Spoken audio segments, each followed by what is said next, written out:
Assalamualaikum, selamat datang di channel kajian eksklusif, tempat ceramah dan video seputar Islam. Untuk mendukung channel ini, silakan klik tombol subscribe, like, komen, dan share link video ini ke media sosial kamu ya. Semoga kita semua mendapat pahalanya. Jazakumullahu khairan. Bismillahirrahmanirrahim. Assalamualaikum warahmatullahi wabarakatuh.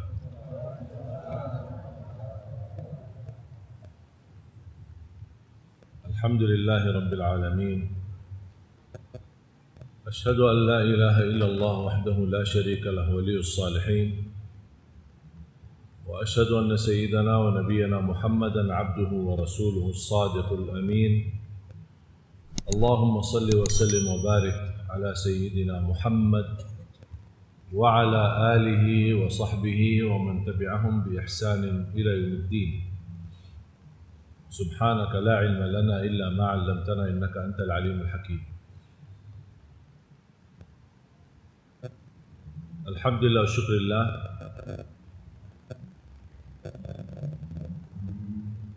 Atas segala kemudahan dan kesempatan kita bisa bertemu bersama-sama di majelis ilmu.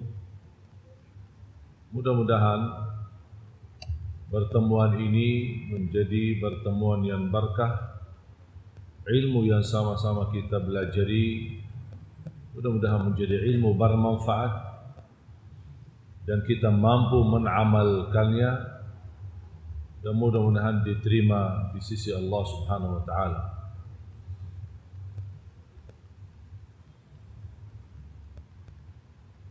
Allah berfirman di surat Fatir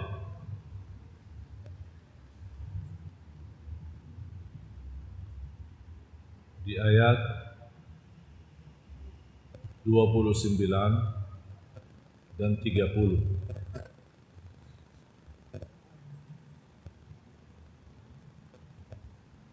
Fatir surah 35 ayat 29 dan 30. A'udzu billahi minasyaitonir rajim. Bismillahirrahmanirrahim. Innal ladzina yatluna kitaballahi wa aqamus salata wa anfaqu mimma razaqnahum sirran wa 'alaniyah وأنفقوا مما رزقناهم سرا وعلانية يرجون تجارة لن تبور ليوفيهم أجورهم ويزيدهم من فضله إنه غفور شكور. Sadaqallahul azim. Innal ladzina yatluna kitaballah. Allah Subhanahu wa taala di ayat ini menggambarkan berdagangan sama Allah Subhanahu wa taala yang tidak ada ruginya. Berdagangan yang sangat dijamin keuntungannya, sempurna pahala dan mendapatkan jaminan tambahan-tambahan karunia-karunia dengan wasilah 3 amalan. Innal ladzina yatluna kitaballah. Amalan yang pertama, mereka senantiasa tilawatul Quran. Yatlun, tilawah. Dalam kata tilawah, baca maupun simak, dengar.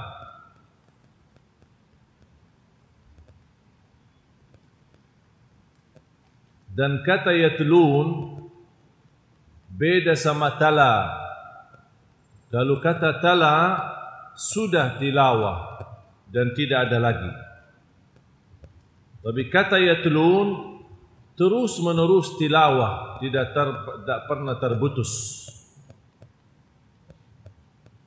Hari ini tilawah, besok tilawah, lusa tilawah, setiap hari tilawah, karena dibawakan dengan kata fi'il mudhari', terus menerus dikerjakan. Yatlun sama seperti yusallun. Ya ayyuhalladzina amanu innallaha wa malaikatahu yusalluna 'alan nabi. Yusallun artinya Allah dan malaikat tidak terputus salawat mereka untuk Nabi Muhammad.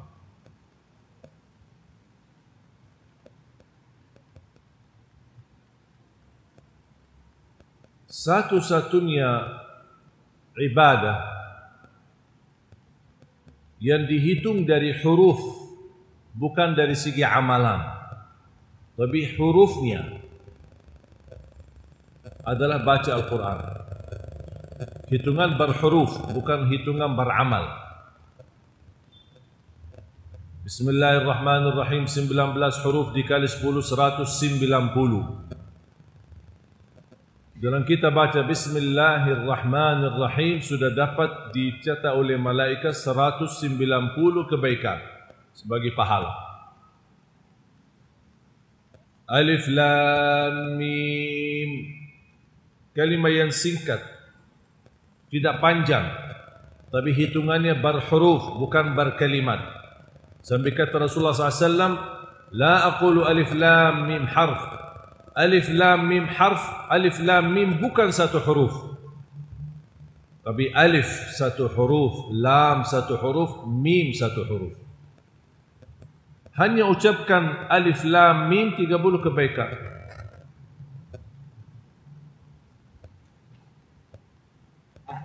Makanya dengan karunia pahala seperti ini, aku heran kalau ada orang muslim tidak baca Quran.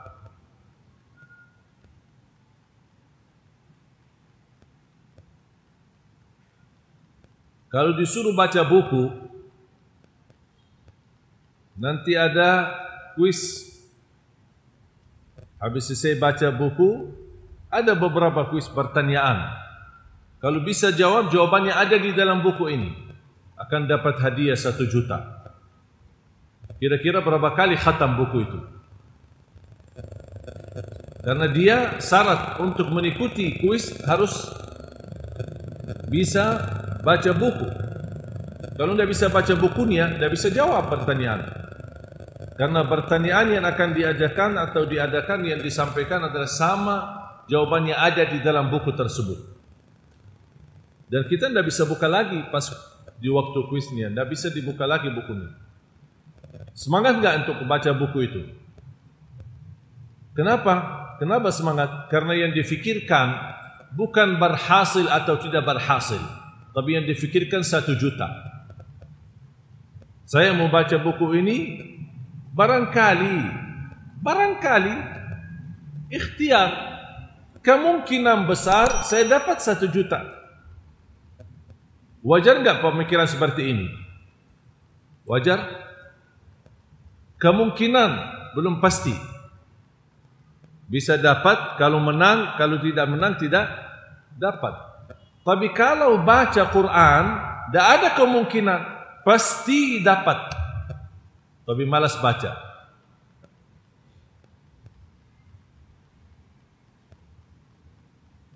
Coba berapa ratusan ribu pahala yang kita dapat dari bacaan Al-Quran. Dan lebih-lebih lagi karunia wal qari'u wal mustami'u ajruhuma sawa. Yang membaca sama yang simak mendengar pahalanya sama.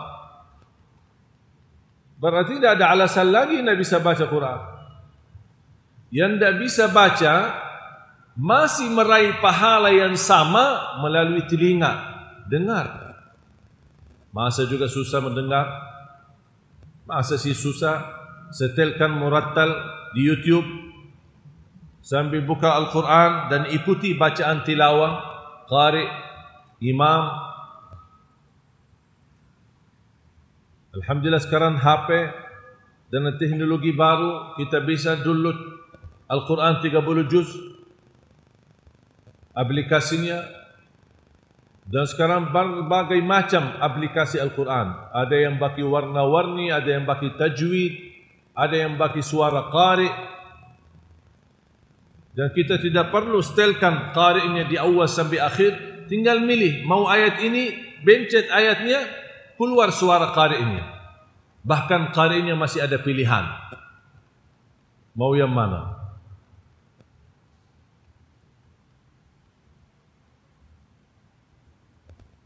Zaman sahabat Rasulullah SAW, wajar kalau tidak banyak penghafal Al-Quran, karena tidak ada Quran.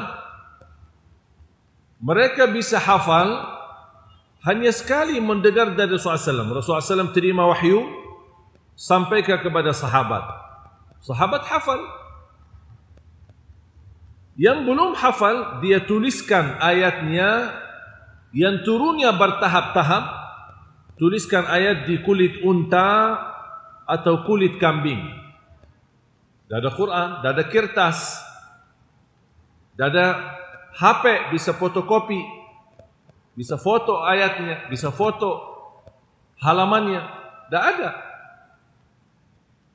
Kulit unta, ayat satu hari ini turun wahyu satu ayat, tuliskan satu ayat. Besok turunnya satu surah, tuliskan satu surah. Ayat Al-Quran ketika turun, tidak turun sekaligus, bertahap-tahap. Kadang turun satu ayat, kadang turun 10 ayat, kadang turun satu surah.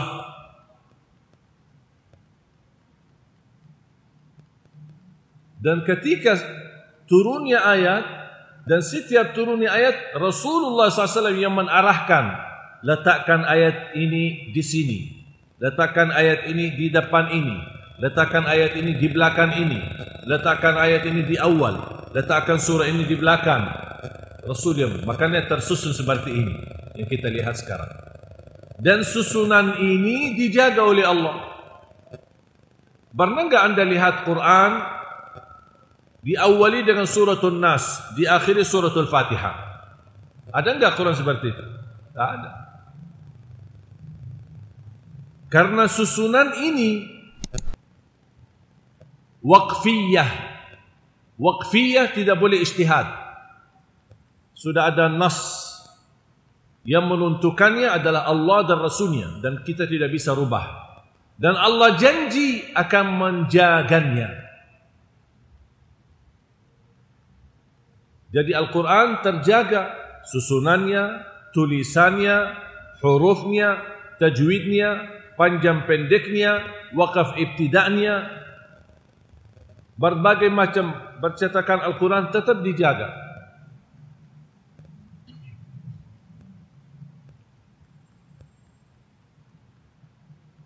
Makanya ulama bersepakat tidak boleh menulis Al-Quran dengan bahasa Latin. Terjemahannya boleh dalam bahasa apa saja, tapi asli tulisan Al-Quran tidak boleh dirubah. Makanya saya tidak setuju ada Quran di bawah setiap ayat ada kalimat Latinnya. Ucapan huruf Latin tidak sama dengan ucapan huruf Arab. Makanya tidak boleh.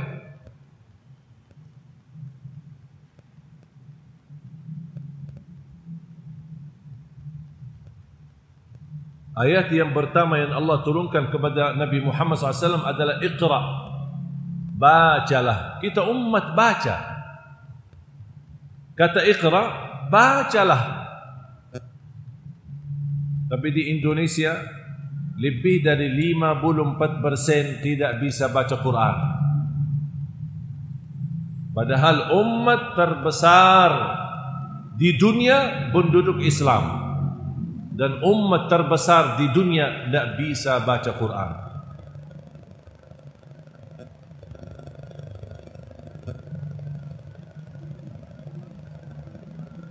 Innal ladzina yatluna kitab Allah. Dan kata tilawah, membaca, membutuhkan kerutinan, keistiqomahan. Istiqamah membaca, jaminan dapat syafaatnya Al-Quran. Rasulullah SAW bersabda di hadis yang diriwayatkan Imam Muslim, Iqra'ul Qur'an fa innahu ya'ti yawmal qiyamati syafi'an li ashabihi. Pernah Bapak Ibu dengar hadis ini? Pernah enggak dengar hadis ini? Iqra'ul Qur'an fa innahu ya'ti yawmal qiyamati syafi'an li ashabihi. Bacalah Al-Quran karena sesungguhnya Al-Quran akan memberikan syafaat kepada ayo jawab, kepada membaca. Salah. Kepada Bu, kepada apa? Membaca dan apa? Bisa disampaikan suara ibu? Boleh? Boleh lagi ibu, maaf? Kepada membaca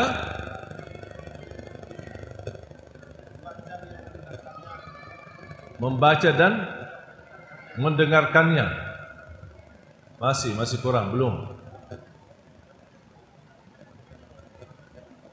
Kalau kita perhatikan, memang sayang sekali belum ada bahasa yang bisa menerjemahkan isi bahasa Arab dengan sesungguhnya. Terjemahan semua bahasa, apalagi menterjemahkan isi Al-Quran. Tidak ada bahasa yang mampu dan sempurna menerjemahkan Al-Quran. Mau bahasa Indonesia, mau bahasa Inggris, mau bahasa apa saja. Tidak ada bahasa yang sempurna bisa menjelaskan isi Al-Quran selain bahasa Arab itu sendiri. Saya kasih contoh. Bisa memastikan belum ada bahasa yang bisa menerjemahkan isi Al-Quran secara sempurna. Ini ada. Saya kasih contoh ya.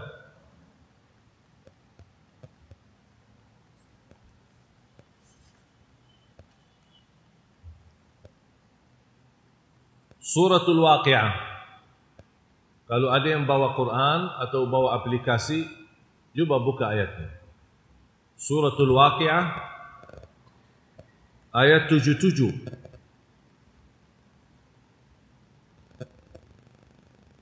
Suratul Waqi'ah surah 56. Nomor surahnya 56. Ayatnya 77. Allah Subhanahu wa taala berfirman, "Innahu laqur'anun karim."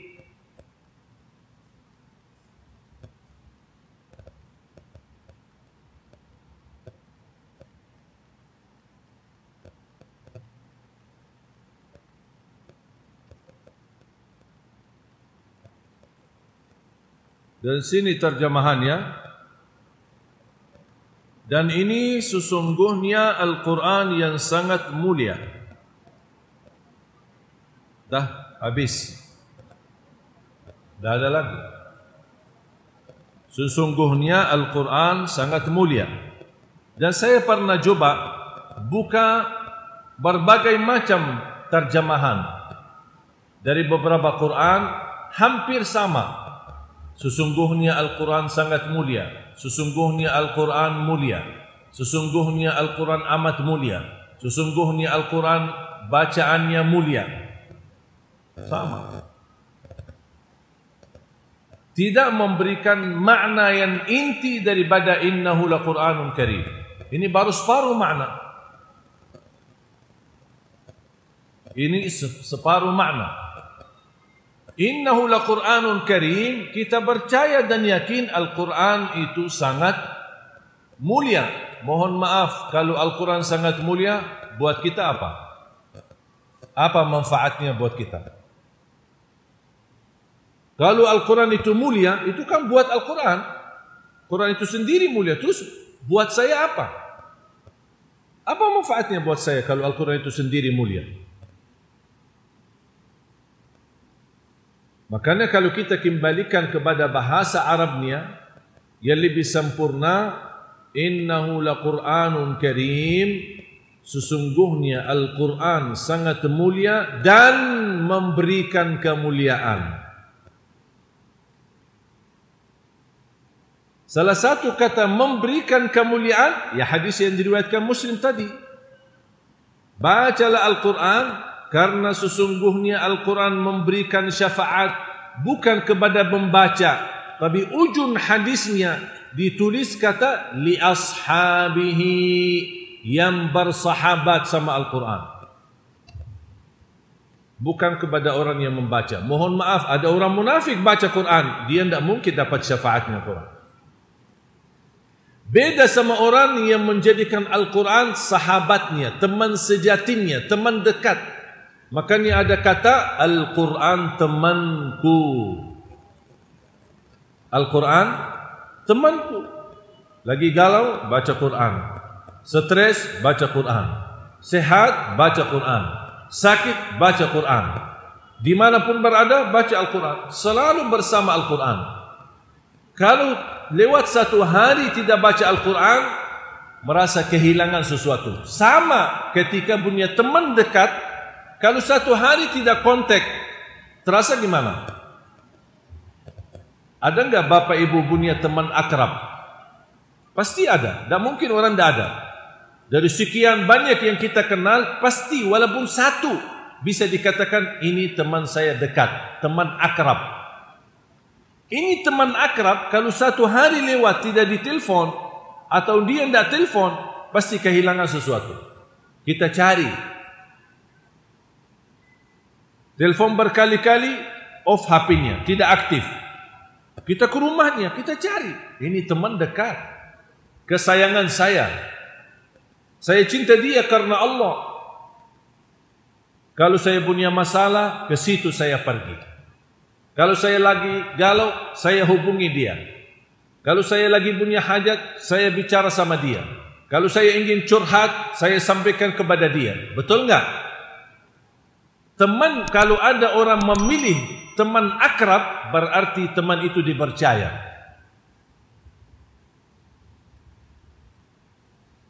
Dipercaya, disayangi, dicintai, sangat akrab sama kita. Sama ketika posisi Al-Quran bisa menjadi seperti atau lebih daripada teman sejati, menjadi sahabat kita, baru akan dapat syafaatnya Al-Quran.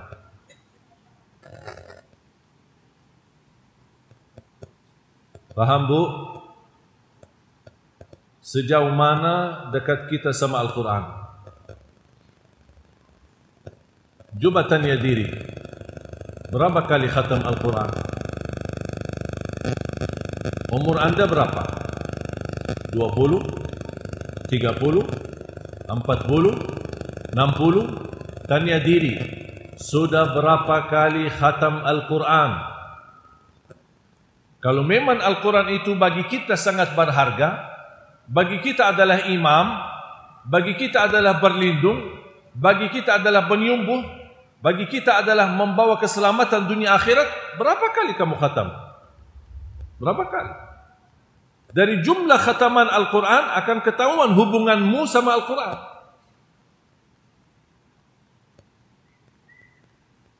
Minimal seorang hamba khatam Al-Quran sebulan sekali, itu minimal. Dan itu pun satu kali khatam Al-Quran dalam satu bulan termasuk cara mudah bagi orang yang paling malas.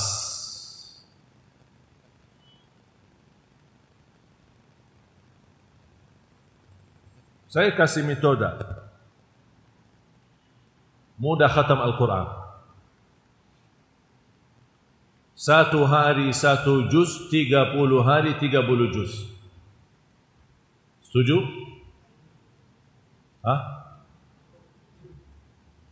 Sekali lagi. Satu hari satu juz, 30 hari 30 juz. Mudah? Bisa? Coba ikuti saya. Satu hari, mana suaranya? Satu hari satu juz. 30 hari 30 juz. Sekali lagi. Satu hari satu juz. 30 hari 30 juz. Sekali lagi. Tapi ikuti ya. Satu hari satu juz. 30 hari 30 juz. Gimana? Enteng? Hah? Mudah kan? Enteng. Lagi banget lagi. Sangat mudah. Siap? Setuju? Atau mau lebih mudah lagi? Ya Bu, mau lebih mudah lagi atau ini cukup?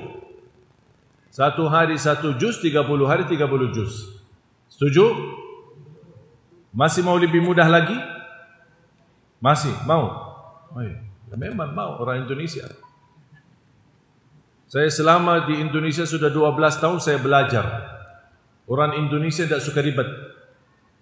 Orang Indonesia mau mudah diingat, mudah dibaca, mudah dihafal dan masuk surga. Itu orang Indonesia. Nah, karena saya tawarkan maunya lebih mudah, mau. Kalau ada mau. Memang orang Indonesia cari yang mudah. Tidak mau yang ribet-ribet, susah-susah, tidak mau, malas. Ya udah, saya kasih yang lebih mudah. Setiap juz 20 halaman. Setiap juz 20 halaman.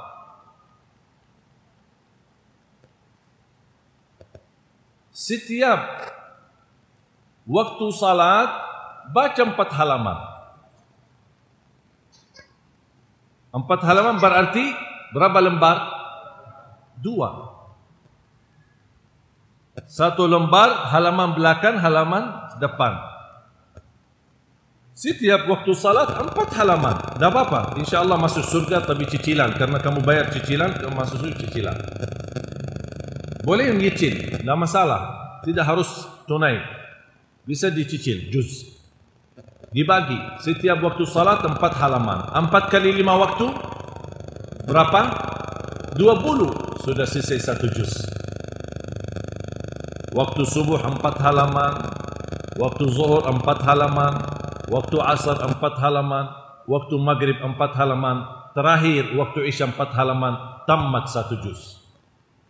Mudah? Enak? Bisa? Bisa? Masih mau lebih mudah lagi? Pasti mau. Mau kan? Mau. Kalau tidak mau berarti bukan orang Indonesia. Saya kasih lebih mudah lagi. 2 halaman sebelum salat. 2 halaman sesudah salat. Tak apa-apa, Allah terima. Cicilan kecil pun Allah terima. 2 halaman sebelum salat, 2 halaman sesudah salat. Bisa? Kira-kira berat enggak? 2 halaman sebelum salat, 2 halaman sesudah salat. Faham enggak arti 2 halaman? Artinya 1 lembar. 1. Cuma 1 lembar. Masa 1 lembar aja enggak bisa? Stres sekali. 1 lembar. Sebelum salat 1 lembar lagi habis salat. Kira-kira bisa enggak? Ya Bu? Bisa enggak? Baca boleh, simak boleh. Tidak harus baca. Bisa baca boleh. Atau bisa simak sambil lihat Al-Quran. Sama juga dapat khataman.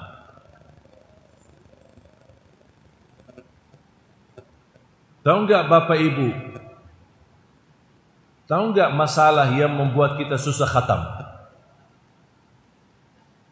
Saya mohon, sebelum saya kasih sebabnya, saya ingin tahu.